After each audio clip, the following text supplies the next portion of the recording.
Di nama Tuhan, selamat pagi Bapak Ibu Saudara yang dikasihi dan mengasihi Tuhan. Pagi hari ini renungan firman Tuhan saya berikan judul Menaklukkan Pikiran. Kita akan sama-sama membaca kebenaran firman Tuhan yang terdapat di dalam 2 Korintus pasal yang ke-10 ayat yang ke-3 sampai ayat yang ke-5. Demikian firman Tuhan. Memang kami masih hidup di dunia, tetapi kami tidak berjuang secara duniawi. Karena senjata kami dalam perjuangan bukanlah senjata duniawi, melainkan senjata yang diperlengkapi dengan kuasa Allah yang sanggup untuk meruntuhkan benteng-benteng. Kami mematahkan setiap siasat orang dan merubuhkan setiap kubu yang dibangun oleh keangkuhan manusia untuk menentang pengenalan akan Allah. Kami menawan segala pikiran dan menaklukkannya kepada Kristus. Puji nama Tuhan. Bapak, Ibu, Saudara yang dikasihi dan mengasihi Tuhan. Disadari atau tidak, kita tahu atau tidak, ternyata pikiran kita adalah medan peperangan kita. Mengapa dikatakan bahwa pikiran kita adalah medan peperangan kita? Karena pikiran kita menghasilkan imajinasi. Dan imajinasi kita ini akan mempengaruhi seluruh tindakan kita. Imajinasi kita akan mempengaruhi langkah-langkah kita. Ketika imajinasi kita positif, maka langkah yang kita ambil adalah langkah-langkah positif. Tetapi ketika imajinasi kita negatif, maka langkah yang kita ambil adalah langkah-langkah yang negatif.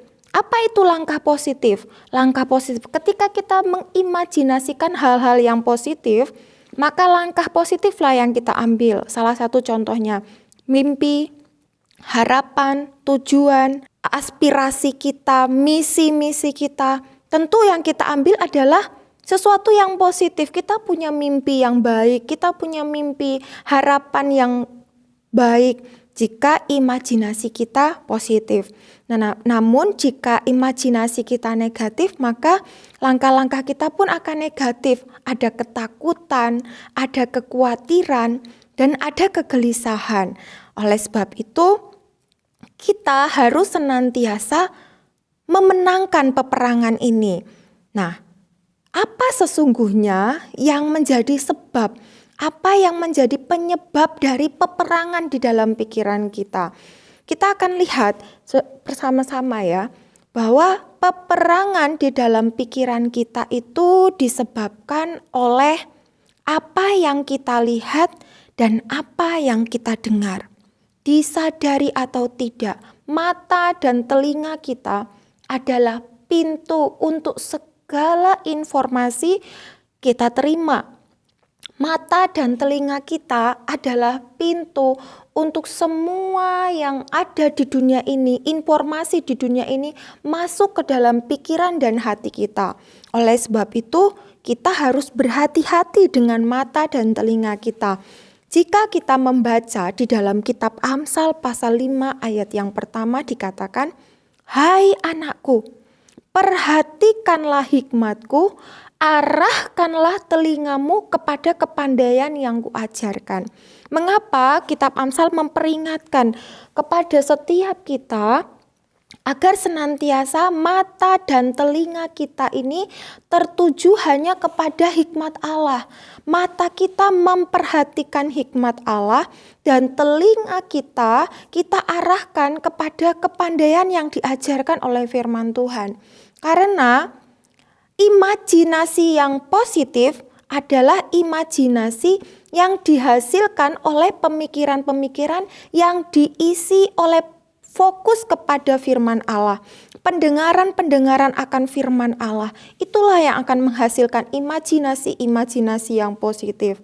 Namun, jika mata dan telinga kita perhatiannya arahannya kepada perkara-perkara dunia, hal-hal duniawi yang terjadi hari-hari ini, secara otomatis maka imajinasi-imajinasi negatiflah yang akan dihasilkan. Bapak, Ibu, Saudara yang dikasihi dan mengasihi Tuhan, hari-hari ini jika kita tidak menjaga dengan sungguh-sungguh mata dan telinga kita akan senantiasa, pikiran kita akan senantiasa menghasilkan imajinasi-imajinasi yang negatif. Karena kalau kita lihat, kita dengar, semua informasi hari-hari ini adalah informasi-informasi yang membuat hati seseorang menjadi lemah, membuat hati seseorang menjadi khawatir, menjadi gelisah. Bagaimana tidak, setiap hari kita mendengar suara ambulans, suara sirene yang menggetarkan hati kita. Setiap hari mata kita melihat begitu banyak orang-orang yang mengalami kedukaan karena situasi hari-hari ini. Jika kita tidak mengimbangi, tidak melawan dengan membaca kebenaran firman Tuhan, mendengarkan kebenaran firman Tuhan, hingga kita mendapatkan rema dari firman itu, maka imajinasi-imajinasi positif itu tidak akan pernah ada di dalam pikiran kita. Oleh sebab itu, di dalam Lukas 11 ayat 34 memperingatkan kepada kita. Demikian bunyi firman Tuhan.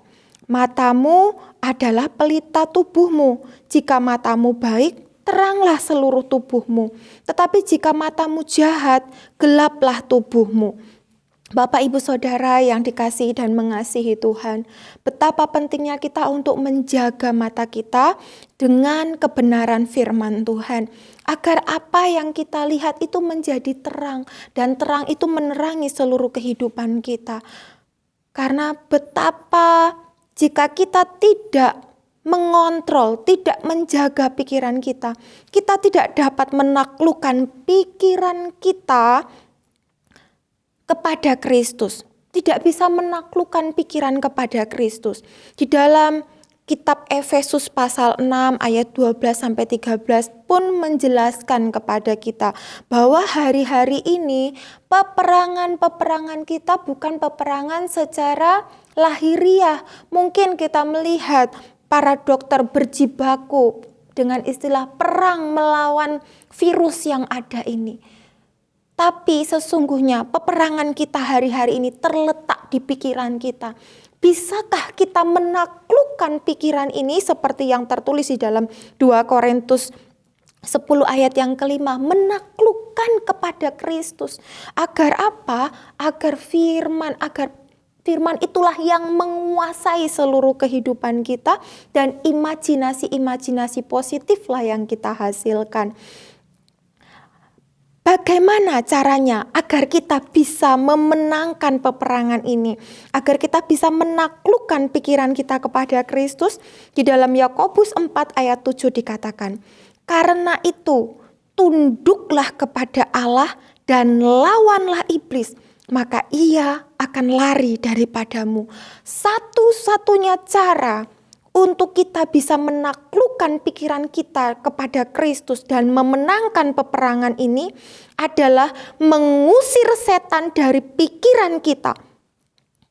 Bukan hanya dari ruangan ini, bukan dari ruangan. Mungkin kita berdoa, kita menengking iblis, kita usir iblis dari rumah kita, dari ruangan yang kita tinggali, dari lingkungan kita. Tapi seberapa banyak kita berdoa dan mengusir iblis dari pikiran kita?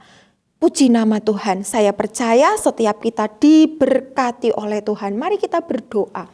Bapa di surga, kami percaya Engkau Allah yang sudah memberi kuasa kepada kami, sehingga kami mampu menaklukkan pikiran kami di bawah Kristus Yesus, sehingga kami menang di dalam peperangan ini. Kami mengucap syukur, berkati umat-Mu Tuhan, berkati dalam setiap usaha pekerjaan umat Tuhan. Di dalam nama Yesus kami bersyukur dan berdoa. Haleluya.